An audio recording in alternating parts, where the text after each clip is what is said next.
and that you could um, send me a note if there's something specific you want to call attention to. Maybe if you're a bit reticent about speaking, you could ask me through the chat feature. And actually, you know what? I think I may have to. You know what? I think that I have. What do you call that? Not suppressed it, but I'm using this Zoom thing in all candor to help broadcast my church service. So to prevent people from bombing it, as it's called, I think I've disabled it. So you're going to have to talk today. So there you go. So it's good to see all your smiling faces. So so today I wanted to get things started, and we can move into some areas later, but I wanted to get started with Todd Graves, because what I've seen and heard is a lot of people are accelerating their move into creating online content, producing videos, doing instruction through things like FaceTime and that kind of thing. And so I thought it would be pretty beneficial that, see, Todd Graves, I've known him for a long time. Todd, I met Todd through Moe Norman. And so we've worked together on some projects in the past. And the one that I'm really proud of is the second edition of the Feeling of Greatness book. I initially wrote it in 1995. And Todd was instrumental in helping us create this second edition of it. And you know, Todd has done a lot to protect and promote Moe's legacy, and I'm very grateful for that. But Todd's also done a lot of work in the online space right since he got Graves Golf going, with producing content and marketing. And I thought that there would be some good learning in that. I mean, as per my email, the revenues of Graves Golf Academy in 2019 were $5 million. So, and he's got 3 locations, 14 full-time employees. So I thought we'd start off with that, and I'll ask him some questions, and we're certainly going to make space for everyone else to jump in, ask questions, make comments, share what they're learning, and those types of things. So, so Todd, welcome to the call. Good that you could join us today. Thank you for having me. Appreciate that. All right. So Todd, why don't you just give us a brief introduction of how you met Moe, and what that experience, how that struck you, and then how you thought that what you saw with Moe might work with the average golfer in terms of making golf a better experience for them. Yeah, well, you know, the reason that I met Moe in the first place is because I wanted to improve my own ability to hit a golf ball. And I had a lot of experience with other instructors, and I had worked with some of the best instructors that I could find. And I just basically saw, you know, I knew about Moe. A lot of people knew about Moe prior to me meeting him. But then when I finally met him, I saw what he was doing with his golf swing, and it really matched a lot with what I expected that would simplify the golf swing. So from that, I just saw that his golf swing was obviously very different. I mean, there was a lot of uniqueness to that, but it was also, and I didn't start out to make a business out of Moe Norman's golf swing. I just saw how incredibly effective it was as a swing and a methodology. And I also knew from my experience as a golf instructor and player that the golf instruction world was very confusing, and there was so many different methodologies out there. There just wasn't an easy way to learn how to play the game, and that was my own experience from learning the game. So when I saw Moe, what he was doing, not only did it match what I had perceived as an easier way to play, but it also matched my idea of something that had a system to it, because he was doing something different. There was actually some things in his golf swing that I thought were simplified what was going on in the golf world. And so I really gravitated towards the simplicity of it. Obviously, it improved me dramatically as a player, a ball striker. It was much easier for me. You know, the thing about it was I could wake up every day and I knew what I was working on. I knew what I was practicing, because all I had to do was I had this model I was working off of. So I saw the value of a model. I saw the value of having a definitive model. And that was a lot of why I gravitated. Not only did I believe that Moe simplified everything dramatically, but I honestly saw that there was finally something I could say, that's the way to do it. All I got to do is copy that. And then I took it to the instruction level where I could teach other people to copy it as well. But I just want to jump in. One of the key things that I noticed right from the get-go, Todd, is that you produced a lot of videos. Mm-hmm. Can you describe to me why you focused on video and as a learning aid and how that helped your business? Well, I think, most everybody on here is teaching the game, right, at some level. And so to me, the challenge we have as instructors, especially when we're starting, let's say, to teach other people what we know and use our knowledge, is that we have to duplicate that knowledge. We have to duplicate ourselves. So how do you reach more people? That's really the question, right? How do you reach as many people as possible? And that the only way to really do that, I mean, when I started this back in 2000, we started Graves Golf 2000, 2001. It wasn't near as easy as it is today with all the social media channels and things like that. So we had to produce a video that we could distribute as the video. We don't make any money on that video, by the way. I mean, we've sold hundreds of thousands of copies of one of our DVDs, but we really don't make a lot of money on that DVD. A lot of people think, well, you should go out there and this should be a profit center for you. But it's really what's the role that it fulfills? Yeah, it basically spreads our message, right? It's basically a lead generator. So we use it as that. And so, but I mean, to step back a step, one of the things that was so important about producing the first video we produced was that it clarified our message. And I think that's one of the things that I see that can really benefit other instructors, is to clarify what their actual message is. What are they teaching? What is it? What's the value of, and then brand it in a way with a name. I mean, call it something. And it almost doesn't matter what it is, because you're gonna tell stories about that brand. But that was what was important for us to produce that first video. And I'll tell you a quick story about how the single plane solution video came about. We had produced a video prior to that, which was basically almost a handheld camera at one of our clinics, and just basically videotaped our clinic. And we produced that, and it was sold a bunch of copies, and but it was really rough. It was a rough cut, but it was at least put some of our information out there. And we called it, the name of the video, for whatever reason, our company just called it the Total Game Overview. That was the name of the video. And so, we had a group of customers, and we sold it.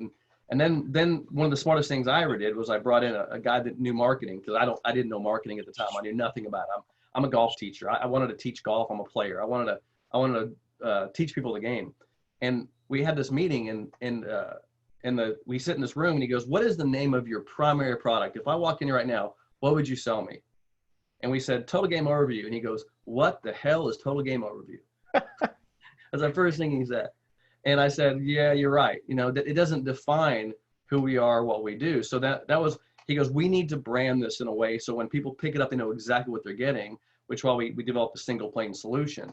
So that was a big learning. That was back in 2009, I believe. So that was a big learning experience for me. And I'd been in business for 9 years. So, wow. So learning that, look, how important it is that you have a definite, defined message that you're bringing into the marketplace, as opposed to saying, I'm just a golf instructor, or I teach golf, or I teach. Right. So Todd, from that experience you have, what do you see a lot of golf professionals doing in terms of jumping in there, creating content? I've done it too. I put lots of stuff out. What if you had a core message for the good folks on this call, many of whom are, we're in the same area of coaching, in terms of clarifying that message? What are some key learnings that you've got that you could pass along? Well, clarity. I think, like you just said it, clarity on what you teach and who you are to the market, who you are to your customers, and realizing you can't be everything to everybody. Because, I don't get into the junior golf arena. Not that I don't have any kids I teach, but we haven't found that to be our niche. So we don't really step into that arena with our company. Now, we've been asked to. Every year it's like, you guys should have junior camps, use this. And we could easily step into that arena, but it's not kind of where we find our biggest value. Not that we won't in the future, I can't say, but right now where we are in our business model. And the other thing too is having a clearly, not only clearly defining what you do. Now, I'll give you an example because I was at a marketing conference earlier this year in January, and there's about 200 people in the conference, and it was all marketing related. And a golf instructor sat at my table and he said, Todd, he goes, I got to know, he goes, tell me about your business and where you've seen your successes and things like that. And I said, he goes, how do I tap into that? How do I do that? And this was a conference where we're all sharing ideas. And I said, well, what do you teach? And he goes, I teach the golf swing. I go, yeah, but what do you teach? Well, I couldn't get the clarity out of him of, give me some specific things that are different than what everybody else teaches. Like, why wouldn't I just go somewhere else? And so I said, look, you got to get clarity on, you got to get really clear on who you are in the marketplace, because if you're not clear, your customer will never be clear. So what's the process? If you could just kind of dumb it down, what's the process of finding out what that place that you have that has the clarity and speaks to the people you want to connect with? A lot of times you have to start think of it this way. Start like if you're in a stadium full of 40,000 people and you had 2 minutes. I'm giving you 2 minutes in front of 40,000 people, and in 2 minutes you got to describe exactly who you are and what you do. You have one shot at it for 40,000 people. So what would you say? Like, what would you say to those people? Like, my name is so-and-so, and here's what I teach, and this is what it does, and this is my message to you, and this is how I can make you better, and here's my benefit to you. So you gotta nail down who you are, what you teach, what the benefits are, and you gotta do it in a short period of time, because in the marketplace you don't have a lot of time your customer's not gonna go, hey, you got an hour of my time, go ahead and teach me this. No, they're not doing that. They're saying, look, who are you? Especially in the social media space, they're bouncing around going, if you don't catch my attention in the first minute or two, and we could talk about the watch time of videos on the internet as well. So you don't have a lot of time. So you got to be very, very clear on who you are. So when people say it to me, it's like, who you are. I teach the single plane swing that is from Moe Norman. Moe Norman is our example. I teach a single plane golf swing, and these are the basic fundamentals of the single plane swing. And it helps, it simplifies the game, and it's easier on the back. Or we have 3 or 4 different messages we put out there that are basically our messages. So getting really clear on your message, that when somebody asks you the question, you can basically nail it down and catch their attention. Then you can describe what it is and you get into the detail, but you got to catch them up front. And that's where the clarity is missing. So the most important thing I ever did was produce the first video we did called the Single Plane Solution, because that video clarified my process of teaching. Like, here's exactly how I teach you the single plane swing. This is exactly how I do it. This is how I do it today. This is how I do it tomorrow. This is how I do it the next day. And that clarity helped me say, how can I help this person, bring value to this customer, is with that clarity. And I think So it's create the brand. And then from that dictates the content you're going to create and the audience you're going to go after, right? Yeah. Nail down those things. Yeah. And then you can name it. I would name it something too, get clear the name, differentiate. We talked about that a lot. Yeah. Yeah. So Todd, I'm going to invite other folks to chime in a minute, but I just want to ask this last question before I invite other people to ask you questions, comment, talk about their experiences with this whole idea of branding and content creation. I remember a number of years ago, you and I were talking about social media, Facebook, Twitter, all that kind of stuff. And you said that really wasn't an avenue that you used, that you were more focused on your own database and the relationships you already had. Can you speak to that? Because I think that a lot of people, there's all this stuff that they could do, and it gets kind of confusing. Yeah. So what has been most successful for you? Yeah, it's a good question. So social media, I find a lot of value in social media, but it's unpredictable. So if you're trying to build a company around social media, it's very hard to, when you start looking at a company that grows, and Graves Golf has grown multiple times for the last 10 years, you start needing to predict revenues. You got to start saying, hey, I got to at least be able to, produce this much revenue. And social media, which is great, and there's ways to do it, and I can talk, to some of that. But we needed to find a predictable way to generate revenue. And the only real way to do that is to spend money on advertising. So there's 2 types of ways of generating leads. There's spending money on it, buying leads, paying for them, or getting them organically through a social media type platform. or what you might call word of mouth or referral type. And social media is very much like referrals or word of mouth. So we had to build a marketing funnel. And if I had to give anybody advice, whether you're in the golf business, if you're doing business on the internet, you must build a marketing funnel. And a marketing funnel is if you spend $1 and that dollar goes out into the internet and it brings back a lead, he goes into something, which is your message, and he comes out the other end, either purchasing a product or giving you his email address. So you're building a funnel so that you can then follow up and market to that person to sell him further products or further services. So building a marketing funnel was key, because now I can predictably spend X number of dollars and get X number of dollars that come out of the funnel. And then I have a customer evaluation that goes through that. So the funnel was kind of the key to it. Social media is a totally different animal. You still drive them to a funnel, but there's absolutely no prediction of how many people will go from that social media platform into your funnel. So you could be a great month, could be a dry month, so social media, which I think you need to do, just is an additive to having a really, really good marketing funnel. If you gave me $100,000 today, I'd rather put it into my marketing funnel than into any other investment, because a $100,000 investment in my marketing funnel, I can tell you exactly how much money is going to come out of the bottom end of the funnel from a profitability standpoint, the 30 days, 60 days, 90 days, 120 days, 240 days. So I can tell you exactly what that money is going to generate me, because I understand I've built a marketing funnel. And that would be my real advice to if anybody's doing work on the internet, is to build a really, really valuable marketing funnel. All right. So thanks very much, Todd. Anyone have a question or a comment on anything that Todd has said? They want to just jump in?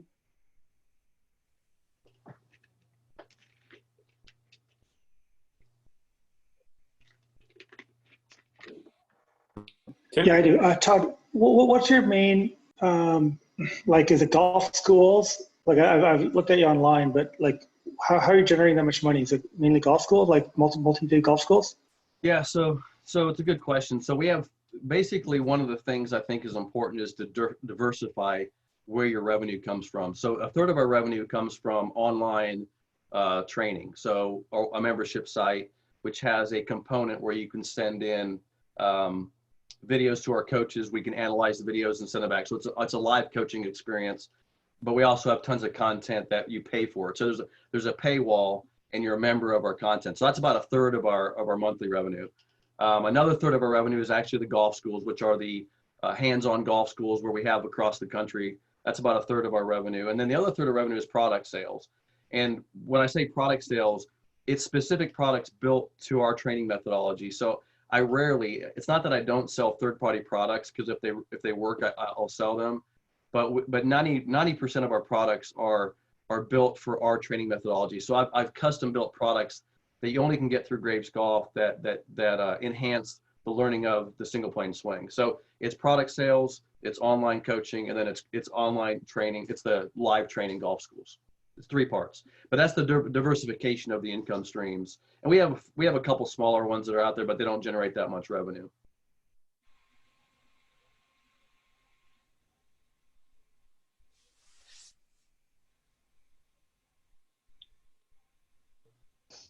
Did I lose you? Yeah. So your online portion, people like make an appointment with one of your instructors, like, hey, I'll do like a FaceTime lesson at 2:00 on Tuesday, something like that. Well, we're actually working on that, to be honest with you. That's kind of our next step for our live training. But the way we do it now is you become a member, so you pay a monthly membership, and you can send a video of your swing into the coaches, and they will review it and get it back to you with a lesson. It's almost real time. I mean, literally they're standby. We get 30 or 40 reviews a day on average. We have about 2,500 members of that online academy. So it's unlimited. So you can send as many videos as you want. The coaches are kind of standing by to review them. We haven't nailed down the live experience yet. We've talked about that, especially with what's going on with this COVID stuff. We have the ability to do it. We have the studios to do it. We just haven't really tapped into that. We haven't seen a huge revenue opportunity there because it's so time consuming. Right now, they send the videos in, we review them, we send them back. Yeah. But I like that idea. I like that idea of the virtual live coaching. If you could schedule it, I think it's a really good idea. What's the hurdle to that, Todd? I mean, I see a lot of people trying it now using FaceTime or Zoom. What's the challenge in making that work? I don't think, I think it's really easy actually, if you have Hmm. the technology. But I would recommend, I mean, so we've played around with that model, and I think it's a great model. I try to, and this is just me personally, I try to avoid selling hours as much as possible, because I don't think it's a great customer experience a lot of times. But one of the models we've played around with when it comes to online training is, and this is what we're playing around with right now, is selling like 6-month packages where there's an accountability piece built into it. So let's say every Wednesday at 10 o'clock, 5 students come in on a Zoom channel and you can work with them live. So you're building in kind of you have the online piece, you have the personal piece, but you have the group piece and the accountability piece. Because I want to be able to give people a better experience, and sometimes just like I don't give single lessons. Like a guy doesn't walk up and go, "Can I get a lesson from you?" I don't do that, because there's a lot of pieces of the puzzle of learning to change somebody's swing. I'm not a quick fix type guy. So we want people to commit to a long-term instruction commitment, which would be everybody out here does it. We sell 4-lesson packages, 6-lesson packages, 10-lesson packages, year-long packages.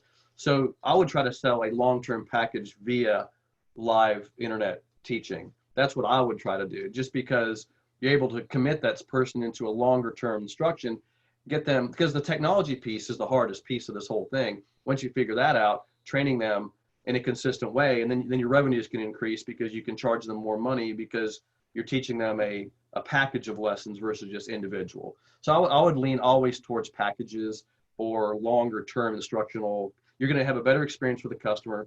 He's going to have a better chance of getting better. He's accountable to that because he's paid for that longer term instruction. So I always lean towards that.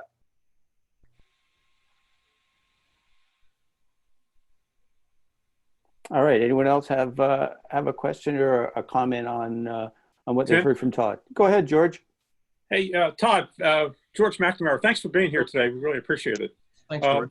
My question is, how do you fit every student into a system when we're all different? And it's possible we all have different abilities. And how do you do that? How do you get everybody to swing one plane? Well, I think there's a lot of science to what I teach, and positioning of the body, like, everybody can forward. There's basically 3 metrics to the body: bend, side bend, and rotation. There's thrust, but thrust is minimal, and at the time you're trying to reduce thrust anyway. So out of the 3 metrics of the body, now what you're talking about, like most of my clients are over the age of 60, right? So they're limited in their mobility anyway. Well, Moe swing has less movement. We've proven there's less rotation, less stress on the back, less up and down movement, less compression on the spine. So there's less movement in Moe Norman's golf swing to begin with. So, and a lot of it is just anecdotal. I mean, we've put people in most. I've tested this. I've taught over 12,000 people in my golf schools over the last 10 years, and we've been able to basically match the model and find it easier to put somebody into the same positions over and over again and return the club spatially to impact on the same plane that it is any other way. So basically, it's from trial and error. It's from a lot of the research we've done on the golf swing. And what I find interesting, though, is that golf instructors generally, what you teach right now is path face, and speed. That's what all golf swings really are: is get the club face working right, get the path of the club working right, and try to get somebody to get some speed in the club head. Well, we all try to find an easier way to get that done. Well, that's exactly what I'm doing too. I'm working with the same parameters: path, face, and speed. I'm just finding an easier way to move the body. And so, and we're all working on this in the same direction. That's why I'm here helping, and I want to be helpful in this. I think that every instructors, even if they don't think they have a model, actually in the back of their head have a model. I've talked to a lot of instructors. I said, "What would you teach this guy?" And he goes, "Well, I would widen his stance." Well, in his head, there's a model there. Why wouldn't you narrow his stance? So I think it's important. And one of the most successful things we've done, believe it or not, has been to have a model, because it gives the student clarity as well. Now, you might say, well, that student can't rotate well enough to get to your model. Yeah, but if he knows he needs to rotate to 75 degrees, let's say, to help him, and then you show him how he can rotate, all he has to do is work on rotation. It's that simple. But if you don't have a model, then it's kind of a lot of guessing going on. So one of the best things we've done as a company is have a model. Now, what's interesting about having a model is that it goes against everybody else in the industry and says, well, not everybody can be the same or teach the same thing. We've shown that the model is why people gravitate towards us, and what helps us the most is having the model. So we promote the model. We say, yes, we have a model, we have a specific way, and we're going to fit you into that model. And so, yeah, we know you're individual. We know you may have a bad knee or rotational issues and stuff. We're going to work on that, but we're still going to fit you into the model, because the model is an ideal, and people love it, really. That's where our success comes from, because it gives them clarity that they have exactly what they need to go practice. And that's where we see their improvement too, because once they get towards the model, they improve. So that's been an important part of our business, is having that model. So you feel then that everyone that comes to you fits to your model. You can fit to your model. Yeah.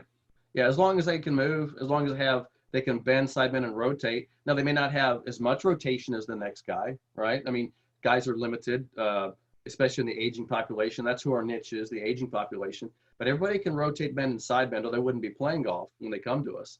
So yeah, so we just work on those elements of their movement. Just like any golf swing, you work on elements of people's movement. That's the only way you can change the way the club moves, and then they get better. So yeah, I mean, we've proven it, but it's something that's very important to what we teach. Okay, thank you.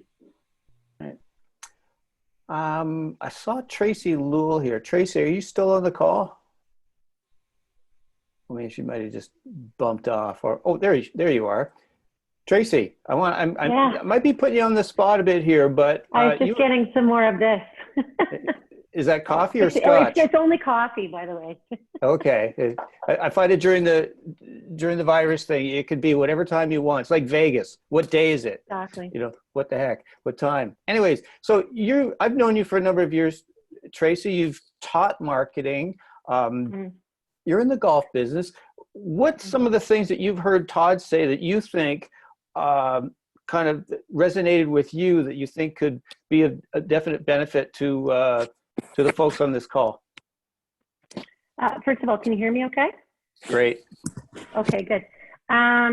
Yeah, I think the consistency of communication is key if you have a relationship with clients, members, what have you.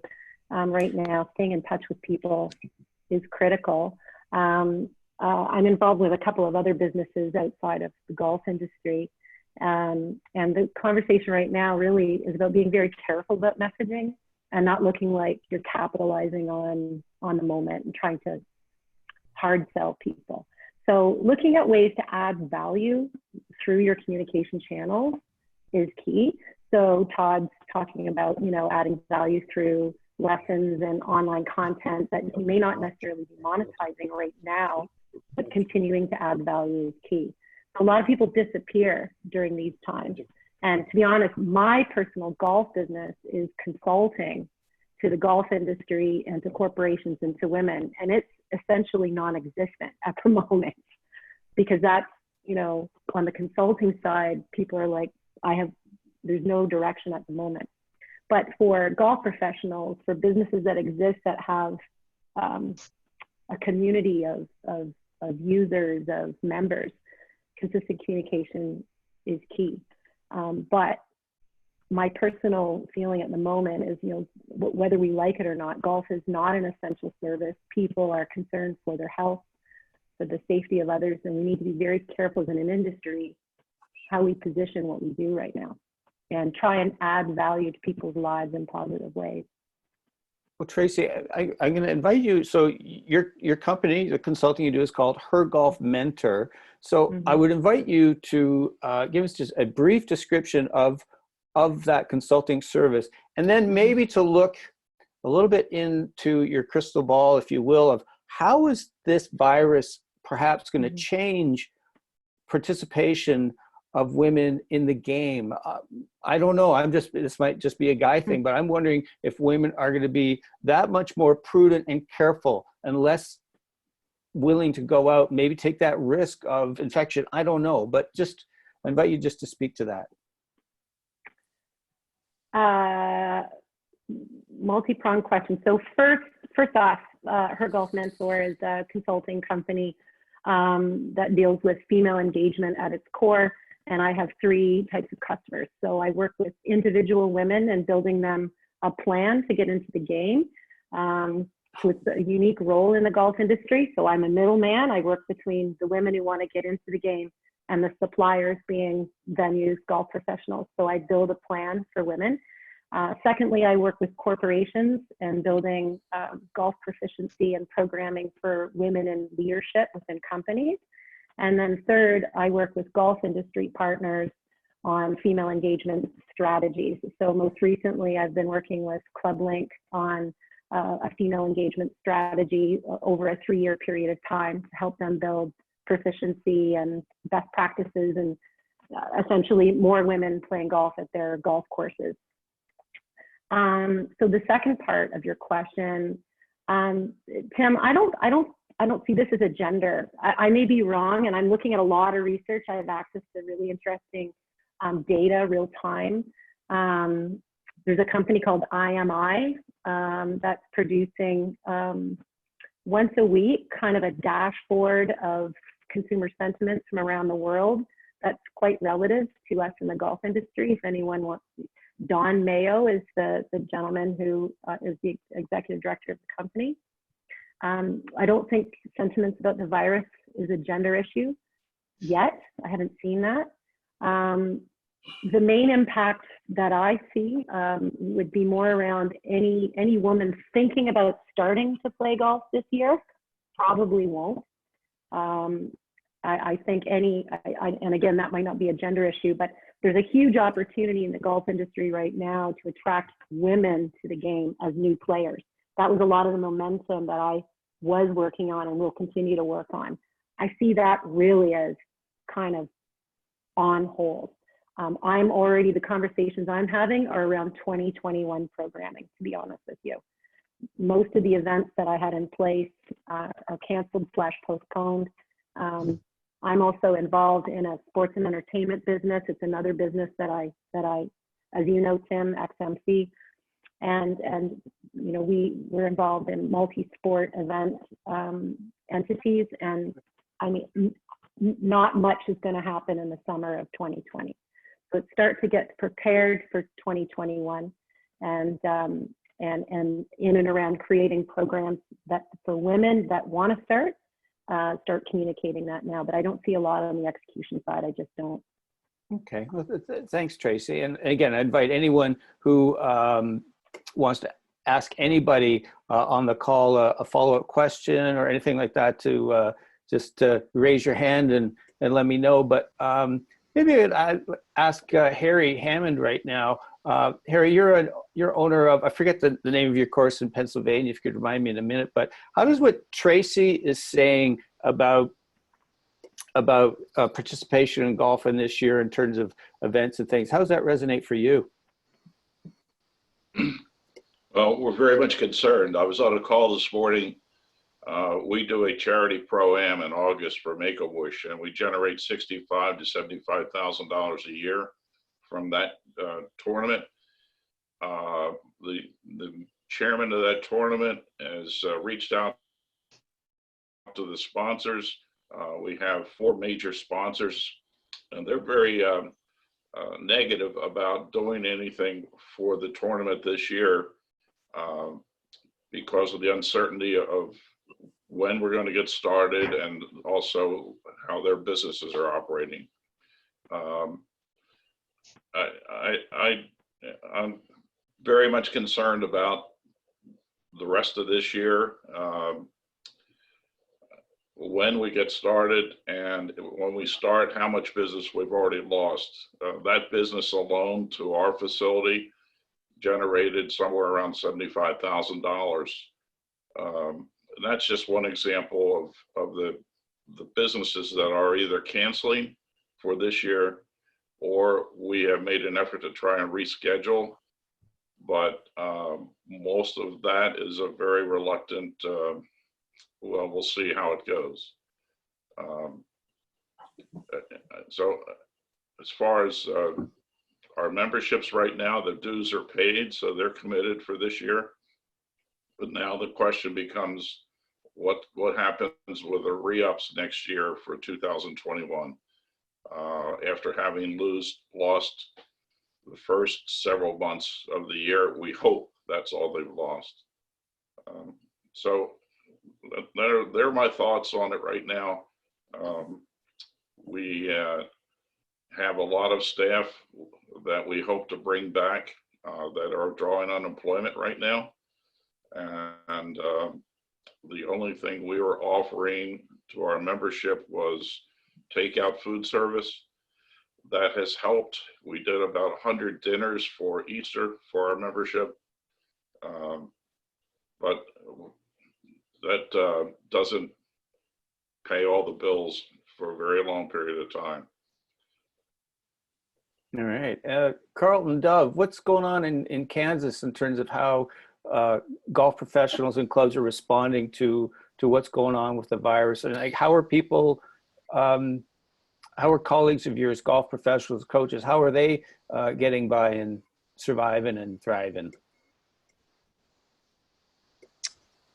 Thanks, Tim. So golf courses have remained open. Indoor facilities at most courses have shut down as far as like food operations, locker room operations, restaurants, all those things. Believe it or not, I think I've heard some stories. There are still some private facilities that are still doing some dining options. Specifically where I am, we're still able to coach individual lessons from a distance. So we've been navigating that. I would say only about a quarter of the population is participating in that from a client perspective. But it's kind of a mixed bag as far as people's tolerance to the whole thing and acceptance of the whole thing. Some people are very nervous about it. Other people are not concerned about getting sick at all. So it's kind of a wide variety of temperament to the whole thing. All right. Well, I'm going to jump around geographically a little bit here, unless, again, anyone, if you want to make a comment or ask a question, just raise your hand and I'll ask you just to go for it. But so Mike Martz, what are you doing? What have you been doing for the last week in terms of keeping in contact with your clients and those relationships? And, you know, is anyone interested in working on taking lessons so that you can have some income coming in?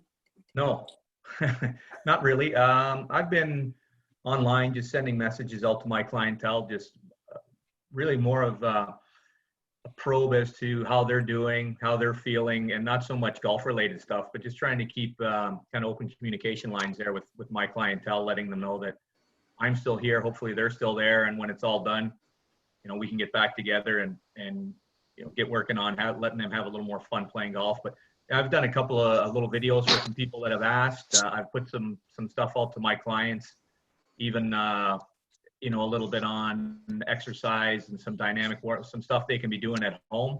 But other than that, I mean, there hasn't been too much going on. I've just been hanging out and waiting for whatever's going to happen next.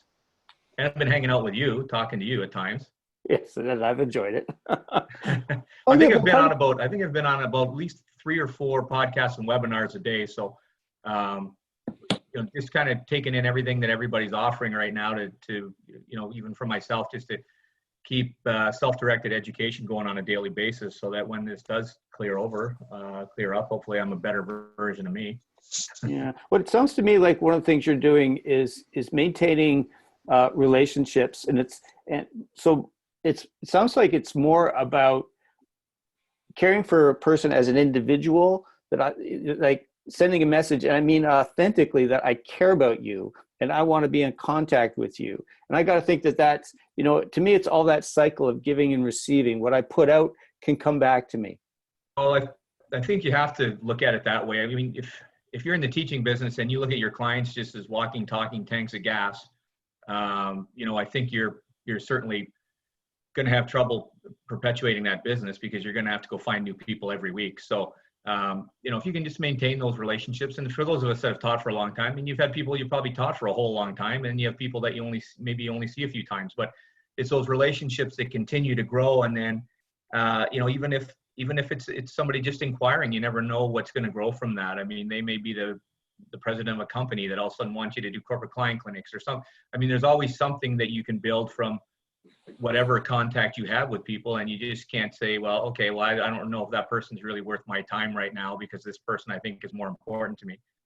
So I've tried to just make sure that I, again, keep in contact with people, whether it's through Coach Now or just direct emails, trying to look into a little bit of Zoom and see if we can do some stuff there with some of the junior clients I have. Again, maybe just talking about what they're doing now, and with some of the kids now starting to get some homeschooling and some education stuff online, that maybe they don't have the ability to be disciplined enough to sit down and actually do some things. So again, it's a teachable moment for us. The discipline we learn in the game, they can maybe apply to their schoolwork and doing some stuff at home. So again, they're just not sitting and playing video games all day, but again, they're trying to be better versions of themselves and be ready to go when school comes back and calls again.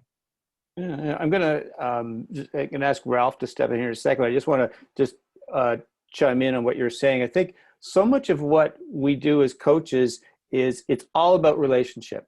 It's always about relationship. Long term, what I've found in my coaching is that the long term play is from developing a really solid relationship. It's not from just a quick fix here or a phone call, like you say, looking at people like walking, talking, as I say, tank of gas. It's working with someone, caring for them as a person, and developing that relationship. And sometimes it's like it's planting the seed.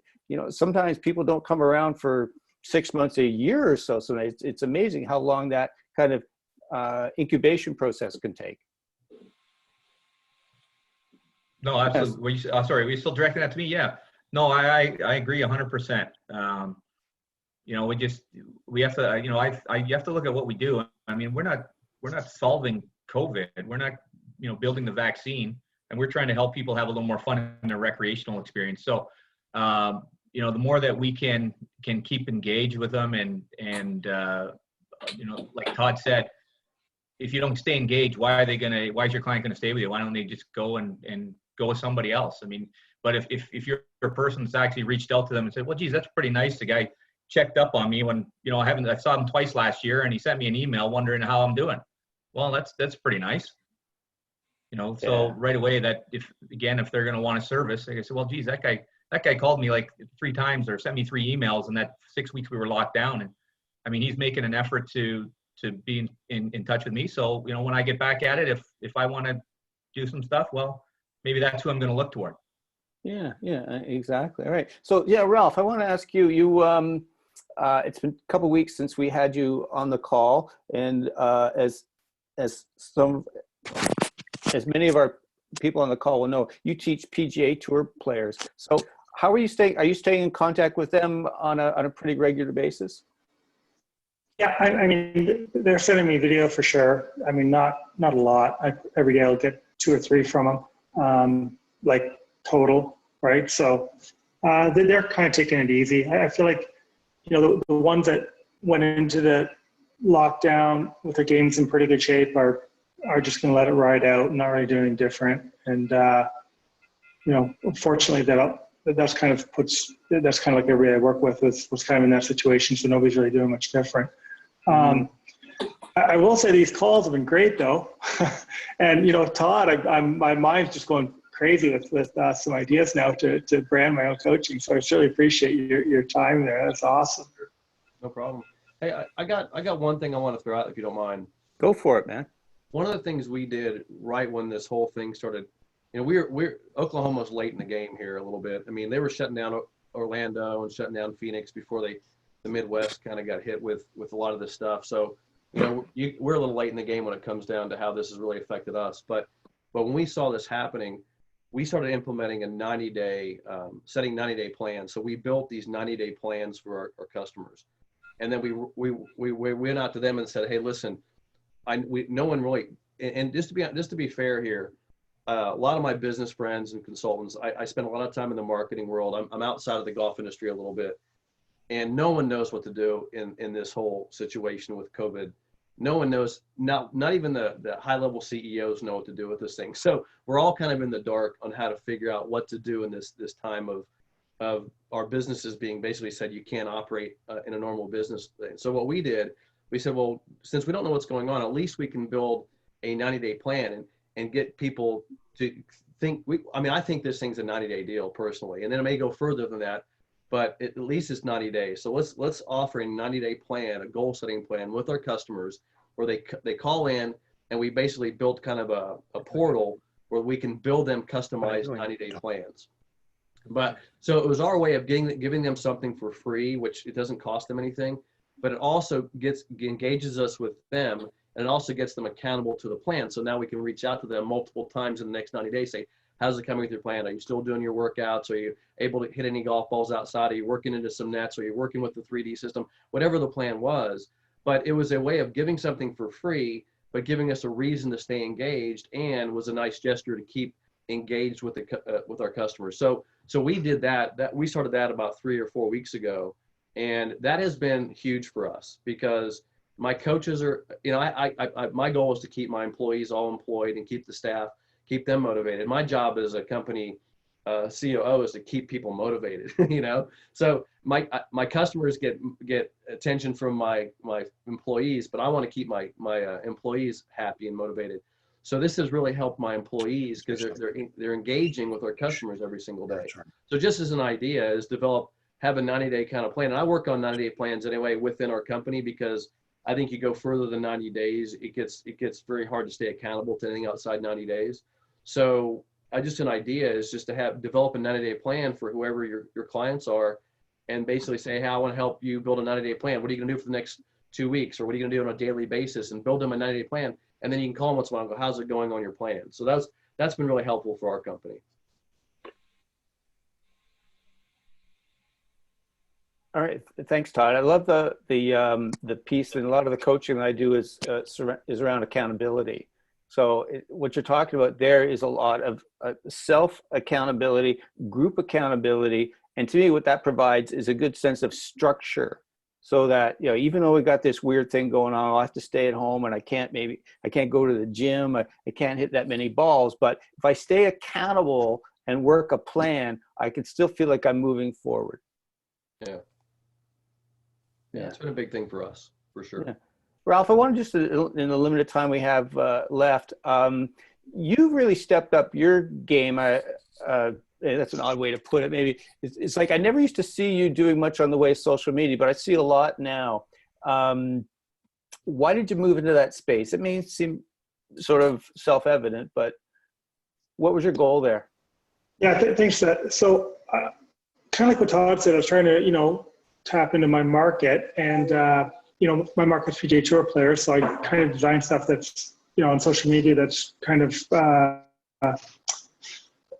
geared towards them, like some pretty extreme workouts and some, maybe higher level swing mechanics, things like that. And, it's worked out great for me. I started a few months ago, and, I got a couple Corn Ferry players out of it, who, guys say, hey, I like your stuff online. I actually had a PGA Tour player, 2 Corn Ferry Tour players, and, talking to a President's Cupper right now, about it. And they've all kind of got all that from just a little bit more attention to my social media accounts last maybe 3 months. So that's it's been kind of fun, actually. I went one day and filmed like 20 videos, right? So that I could kind of post them whenever I wanted and augment them with, other things. And I found that was, super helpful to do. So did you just use your own iPhone and a tripod, or do you engage like a professional camera person and sound guy and all that stuff? Yeah, I did I hired a guy to, young guy to do it, and, kind of showed me the ropes and, helped me out quite a bit. And then I've just been doing it myself since then. But, okay. So I just use my phone, and, it's a little more challenging now. It's kind of easy for me to film content when at events, right? Because people want to see what's going on at events. So, obviously there's no PGA Tour events going on right now. So that's been a little bit more challenging. But, no, it's been great. I've had, it's funny, I've got not trying to, but I got a hat deal out of it. I got a corporations like, hey, we love your content, and I don't even think it's that good, but have got some good feedback from it for sure, which has been nice. So that's great. So I'm sure for a lot of people, doing all this stuff can be like pretty overwhelming. There can be all this kind of stuff to do. A lot of people like don't feel that technical savvy, maybe not even comfortable in front of a camera. But so it sounds to me like what you did was you engaged some folks who are experts in that world that's not your strong suit, and you got a comfort level with it to the point you can start doing it on your own. Is that about right? Yeah, that's what happened. I hired a pretty good marketing guy in Saves to give me some help, right? And it was basically 15, 20 minutes worth of help. He just told me to, pick who I wanted to go after and, target my social media towards them, right? Which is what I did. Kind of Todd's point, you can't be everything to everybody, right? So, I just focused on people that I wanted to work with and, made content that I thought they would appreciate and enjoy and, seek me out after that. And that's kind of, how I positioned it. Yeah. The video that I enjoyed the most of you so far was, I think it was you're standing on one of those on those balance things, like the ball cut in half and the board on top of it. And it looks like you're extending your leg over an out of bounds post. So when you're doing those videos, Ralph, it's pretty cool that you're able to do that stuff. What's sort of the objective in doing those really cool fitness videos?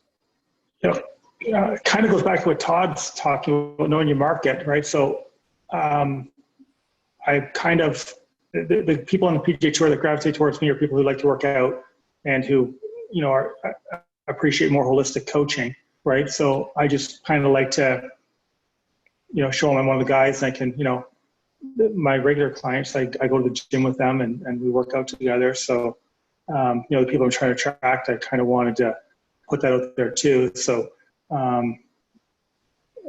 just echoing exactly what Todd is doing, only a different, in a different format. Like, and it's funny because I didn't really realize I was doing that until Todd mentioned what he was doing. I was like, hey, that's kind of what I've been doing, only, not nearly as successful, but, same idea, which I think it makes sense for everybody. If I want to have a women's clinic, I should point out videos on which I used to do and I used to love, right? I could point, out videos on, how I've seen women, improve and, and what we've done to help them. And I'm sure that would help attract, other women to your clinics.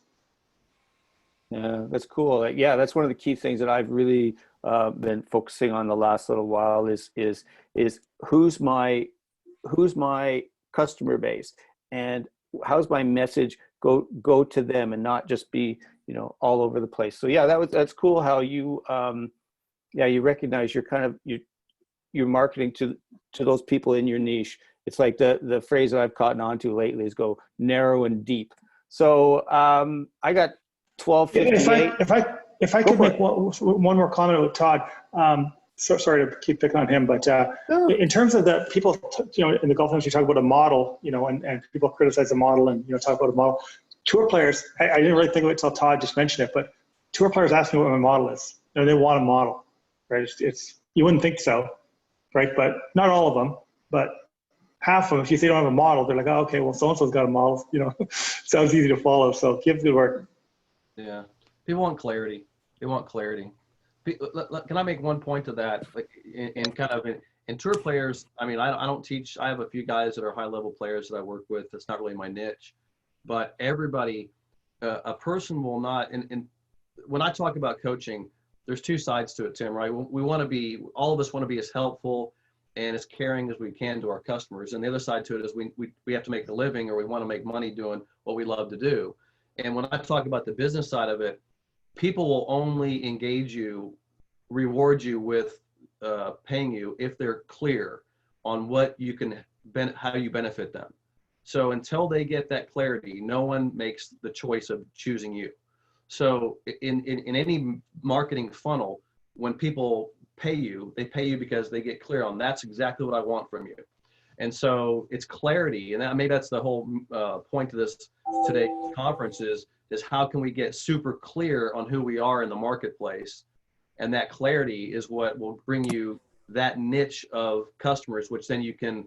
Then it's very easy to tell your story, because that we didn't get to that, but then you got to tell the story about Right. what your message is, right? And there may be another call, but yeah. Yeah, maybe we'll get into that next week, because yeah. So thanks a lot. That's a lot of great stuff. So thanks, Todd, for coming on and sharing your expertise. I really appreciate it.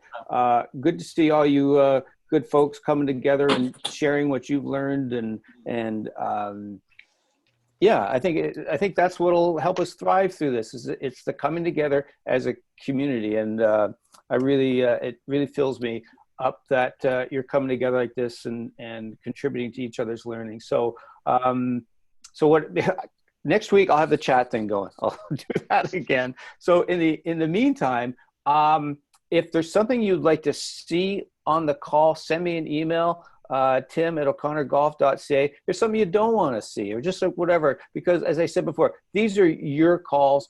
And I really am so jazzed and thankful that you're participating. And I want to just keep growing this so we can all learn and grow personally, professionally, as coaches, in business, in our personal lives, and all kinds of stuff. So, so thanks again for participating. And we'll do this again next week, same bat channel, as they used to say. All right. Thank you, Tim. Thanks, everybody. All right. Cheers. Gentlemen, thank you. Great insight. Thanks, Todd. Appreciate it. Bet. Thank you. See you, boys.